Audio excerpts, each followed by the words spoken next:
नमस्कार दोस्तों।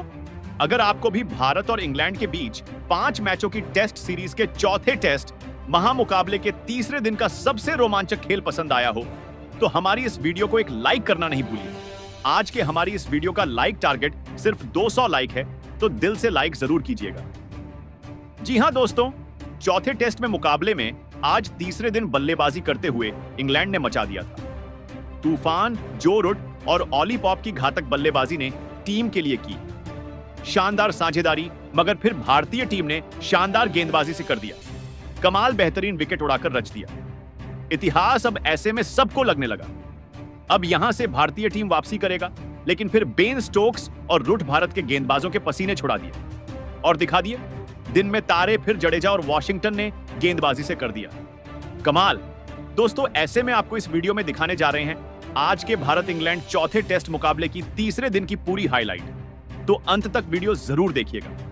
दोस्तों, बता दें भारतीय टीम इस समय इंग्लैंड दौरे पर है, जहां भारत और इंग्लैंड के बीच 5 मैचों की टेस्ट श्रृंखला का चौथा और अब तक का सबसे रोमांचक, सांसों को रोक देने वाला महामुकाबला आज क्रिकेट मैनचेस्टर के मैदान में खेला गया। इस महत्वपूर्ण मुकाबले में कप्तान बेन स्टोक्स ने टॉस जीता और पहले गेंदबाजी करने का फैसला किया और विपक्षी भारतीय टीम को बल्लेबाजी के लिए आमंत्रित किया था, जहां पर पहले बल्लेबाजी करते हुए भारतीय टीम ने पहली पारी में 358 रन बनाए और ऑल आउट हो गई। इसके जवाब में उतरी इंग्लैंड ने पहली पारी में दूसरे दिन के खेल के अंत तक 46 ओवर में 225 रन 2 विकेट खोकर बना लिए थे। ऐसे में जब तीसरा दिन का खेल शुरू हुआ तो मैदान पर 2 बड़े बल्लेबाज मौजूद थे, जहां पर ऑली पॉप ने 42 गेंदों में 20 रन बनाए थे, जबकि रूट ने 27 गेंदों में 11 रन बना लिए थे और यह मैदान पर आए थे। ऐसे में आज दिन का पहला एवं पारी का 47वां ओवर लेकर शार्दुल ठाकुर आए और इस ओवर में सिर्फ 2 रन दिए गए। अब टीम ने 2 विकेट खोकर 227 रन पूरे कर लिए थे। आज के दिन जब 49वां ओवर लेकर जसप्रीत बुमराह आते हैं तो जो रूट उनको पहली गेंद पर एक शानदार फ्रंट फुट से फ्लिक शॉट लगाते हैं। बॉल सीधा स्क्वायर लेग की तरफ सीमा रेखा से बाहर 4 रन के लिए चली जाती है और इस ओवर में 4 रन के साथ 49 ओवर में टीम ने 231 रन बना लिए थे। फिर 50वां ओवर लेकर जब मोहम्मद सिराज आए तो ऑली पॉप ने उनको पहली ऑफ स्टंप के बाहर डाली गई गेंद को डिफेंड करने का प्रयास किया था और बल्ले का मोटा किनारा लेकर गली फील्डर को चौंकाते हुए गेंद सीधी सीमा रेखा से बाहर 4 रन के लिए चली गई थी।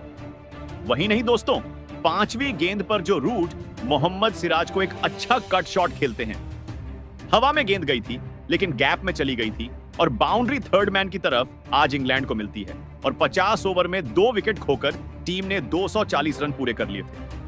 आज ऑली पॉप और जो रूट दिन की शुरुआत में बेहतरीन बल्लेबाजी करते हुए जमकर अपना बल्ला खोलते हुए नजर आने लगे थे, तो भारतीय गेंदबाज किसी भी प्रकार से उनको परेशान नहीं कर पा रहे थे। देखते ही देखते इन्होंने भारतीय गेंदबाजों पर प्रेशर बढ़ा दिया था। अब पारी का जब 55वां ओवर लेकर जसप्रीत बुमराह आए तो उनको 5वीं गेंद पर ऑली पॉप ने एक शानदार फुल शॉट लगाया और बाउंड्री बटोरी और 4 रन के साथ इस ओवर में अपनी टीम के 250 रन पूरे करके 252 पर टीम को पहुंचा दिया। आज जिस तरीके से जो रूट और ऑली पॉप ने साझेदारी करके शुरुआत की थी ना, वह कहीं ना कहीं आज भारतीय कप्तान शुभमन गिल के लिए परेशानी का सबब बन चुकी थी। पारी का जब 57वां ओवर लेकर जसप्रीत बुमराह आए तो जो रूट ने तीसरी गेंद पर बेहतरीन टाइमिंग का इस्तेमाल करते हुए पंच कर दिया और सीधी 4 रन के लिए गेंद चली गई और इस प्रकार अब टीम 259 रन 57 ओवर में बना चुकी थी।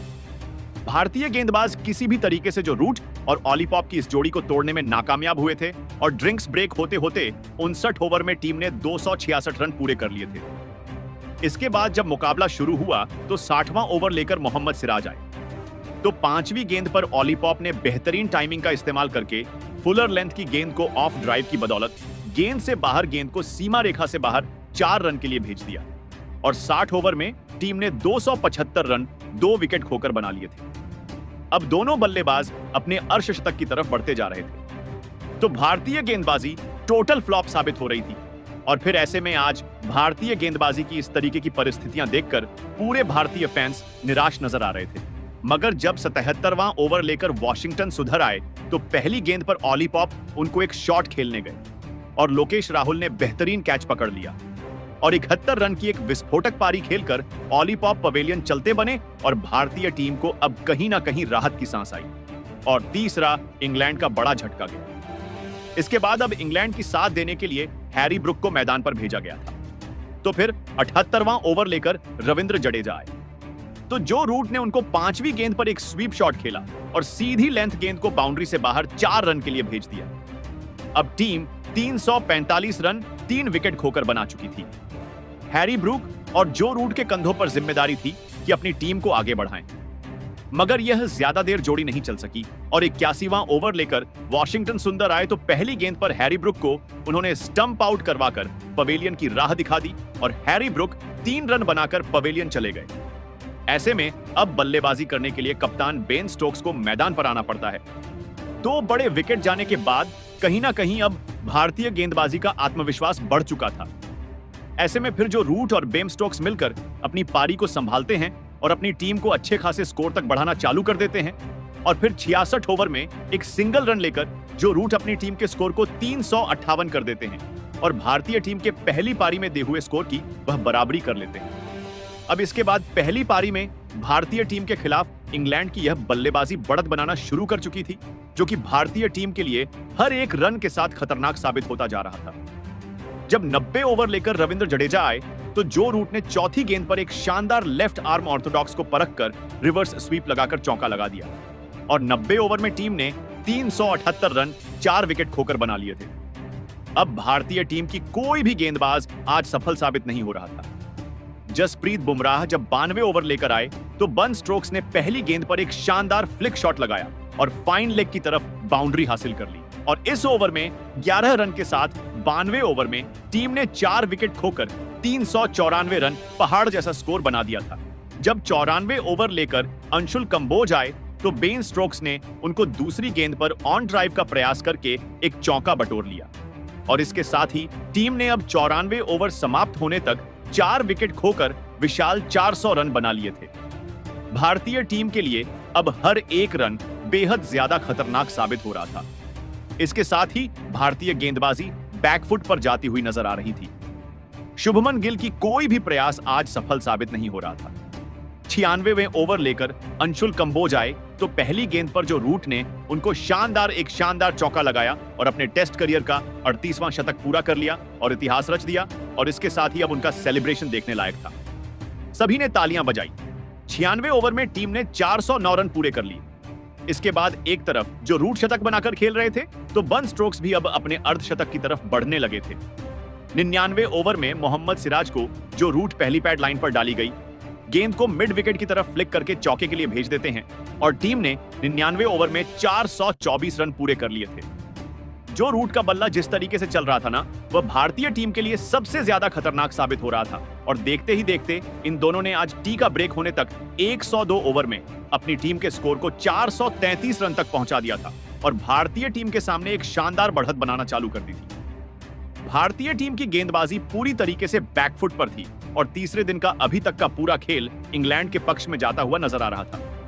इसके बाद जब मुकाबला शुरू हुआ तो 107वें ओवर में जसप्रीत बुमराह को बेन स्टोक्स 5वीं गेंद पर टारगेट करते हुए कड़ाकेदार शॉट लगाते हैं और गेंद को सीधे सीमा रेखा से बाहर 4 रन के लिए भेज देते हैं और 107 ओवर में टीम 458 रन 4 विकेट खोकर बना चुकी थी। इसके साथ ही बन स्टोक्स अपने अर्धशतक के करीब पहुंच गए थे। तो फिर पारी के 112वें ओवर में वॉशिंगटन सुंदर के सामने बेन स्टोक्स एक सिंगल रन लेकर अपने टेस्ट करियर का एक शानदार अर्धशतक महज 97वें गेंद में पूरा कर लेते हैं और कप्तानी पारी खास रही, जो कि भारतीय गेंदबाजों को मिडिल ऑर्डर में आकर कुचलने में सही साबित हुई। अब बेन स्टोक्स और जो रूट के बीच में एक बेहतरीन साझेदारी पनपने लगी थी और बन स्टोक्स अब घातक साबित हो रहे थे। 113वें ओवर में रविंद्र जडेजा को बेन स्टोक्स ने चौथी गेंद पर एक शानदार रिवर्स स्वीप लगाया और शानदार फायदा मिला चौके के साथ और 477 रन 113 ओवर में टीम पूरे कर चुकी थी। 114वें ओवर में तो वॉशिंगटन सुंदर को बन स्ट्रोक्स टारगेट करते हुए अंतिम डाली गई गेंद को बेहतरीन टाइमिंग का इस्तेमाल करके चौके के लिए भेज देते हैं और फिर 115 ओवर में मोहम्मद सिराज को स्टोक्स टारगेट करते हुए तीसरी गेंद पर दंदनाते हुए एक और बाउंड्री लगा देते हैं और भारतीय टीम के सामने अब बेन स्टोक्स और जो रूट की यह जोड़ी इतनी घातक साबित हो रही थी कि टेस्ट को T20 बना दिया था। भारतीय कप्तान शुभमन गिल पूरी तरीके से निराश नजर आ रहे थे और कप्तान बेन स्टोक्स के साथ अनुभवी जो रूट कमाल की बल्लेबाजी करते हुए एक 115 ओवर में टीम को 489 तक पहुंचा देते हैं। तो दोस्तों, पारी के 117वां ओवर शुरू होता है तो बेन स्टोक्स दर्द के कारण अब मैदान पर रिटायर्ड हर्ट होकर पवेलियन चले गए थे और बल्लेबाजी करने के लिए जेमी स्मिथ आए थे, जबकि इसके बाद अब टीम का स्कोर 499 रन हो चुका था। मगर फिर रविंद्र जडेजा आकर 120वें ओवर में टीम को सफलता दिलाते हैं और दूसरी गेंद पर जो रूट को स्टंप आउट करा देते हैं और 150 रन की बेहतरीन पारी खेलकर आज जो रूट पवेलियन गए थे। जो रूट की इस पारी को देखकर पूरे सभी ने तालियां बजाई थी। इसके बाद 5 विकेट खोकर 120 ओवर में 500 रन पूरी टीम कर चुकी थी। इसके बाद लियाम डॉसन मैदान पर आते हैं। वॉशिंगटन सुंदर को वह 121वें ओवर की 5वीं गेंद पर शानदार एक चौका लगा देते हैं। टीम 504 रन पूरे कर लेती है। भारतीय टीम के खिलाफ अब जेमी स्मिथ भी अपना बल्ला खोलते हैं। 123वें ओवर में वॉशिंगटन सुंदर को वह 6वीं गेंद पर लाजवाब ड्राइव शॉट लगाते हैं और चौका बटोरते हैं और टीम 513 रन बना चुकी थी। भारतीय टीम के सामने एक विशाल लीड बनाने की उम्मीद से ये दोनों बल्लेबाज बल्लेबाजी कर रहे थे, मगर पारी के एक 125वें ओवर में जसप्रीत बुमराह आकर जेमी स्मिथ को भी विकेटकीपर ध्रुव जरेल के हाथों कैच आउट करा देते हैं और 9 रन बनाकर आज जेमी स्मिथ पवेलियन चले गए थे। इसके बाद बल्लेबाजी करने के लिए क्रिस बॉक्स आते हैं। भले ही अब अंतिम क्षणों में कुछ विकेट लिए जा रहे थे, मगर आज इंग्लैंड ने जिस तरीके से बल्लेबाजी की थी उससे भारतीय टीम पूरी तरीके से बैकफुट पर आ चुकी थी। अब क्रिस बॉक्स भी बल्लेबाजी करने की कोशिश करते हैं, साथ में उनका लियाम डॉसन बेहतरीन साथ देते हैं, मगर वह कुछ खास कर पाते तो मोहम्मद सिराज आकर 130वें ओवर में क्रिस बॉक्स को ही क्लीन बोल्ड कर देते हैं और 4 रन बनाकर क्रिस बॉक्स पवेलियन चले जाते हैं और 528 पर 7वां बड़ा झटका टीम को लगता है। इसके बाद बल्लेबाजी करने के लिए वापस कप्तान बेन स्टोक्स मैदान पर आते हैं क्योंकि वह रिटायर्ड हर्ट होकर गए थे। इसके बाद दिन के अंतिम क्षणों में बेन स्टोक्स और लियाम डॉसन ने कुछ रन जरूर जोड़े और अपनी टीम को बेहतरीन 135 ओवर में 7 विकेट के नुकसान पर 544 पर पहुंचा दिया। तीसरे दिन का खेल समाप्त होने तक बेहतरीन आज इंग्लैंड टीम फ्रंट फुट पर नजर आई और अब भारतीय टीम के सामने एक 186 रन की लीड पहली पारी में बना ली गई है। अभी चौथे दिन का खेल खेला जाएगा जिसमें भारतीय टीम को अभी जल्दी विकेट लेने पड़ेंगे और दूसरी पारी में अच्छा खासा रन बनाने पड़ेंगे, तब जाकर कोई जीत की उम्मीद होगी। आज के इस महामुकाबले में भारतीय गेंदबाजों ने अंत में जरूर वापसी की, मगर शुरुआत में इंग्लैंड का पलड़ा भारी रहा, खासकर जो रूट ने 150 रन की पारी खेली, जबकि गिरते पड़ते और घायल होने के बावजूद भी बेन स्टोक्स ने कमाल की बल्लेबाजी कर ली और वह नाबाद जमे हुए हैं। ऐसे में भारतीय गेंदबाज टोटल फ्लॉप साबित हुए, मगर इंग्लैंड के इस शानदार गेंदबाजी को जरूर सराहनीय कहना पड़ेगा, खासकर जो रूट की बल्लेबाजी को। ऐसे में जो रूट की शानदार इस बल्लेबाजी को 10 में से कितने अंक देंगे, कमेंट में बताएं। नए हैं सब्सक्राइब करें।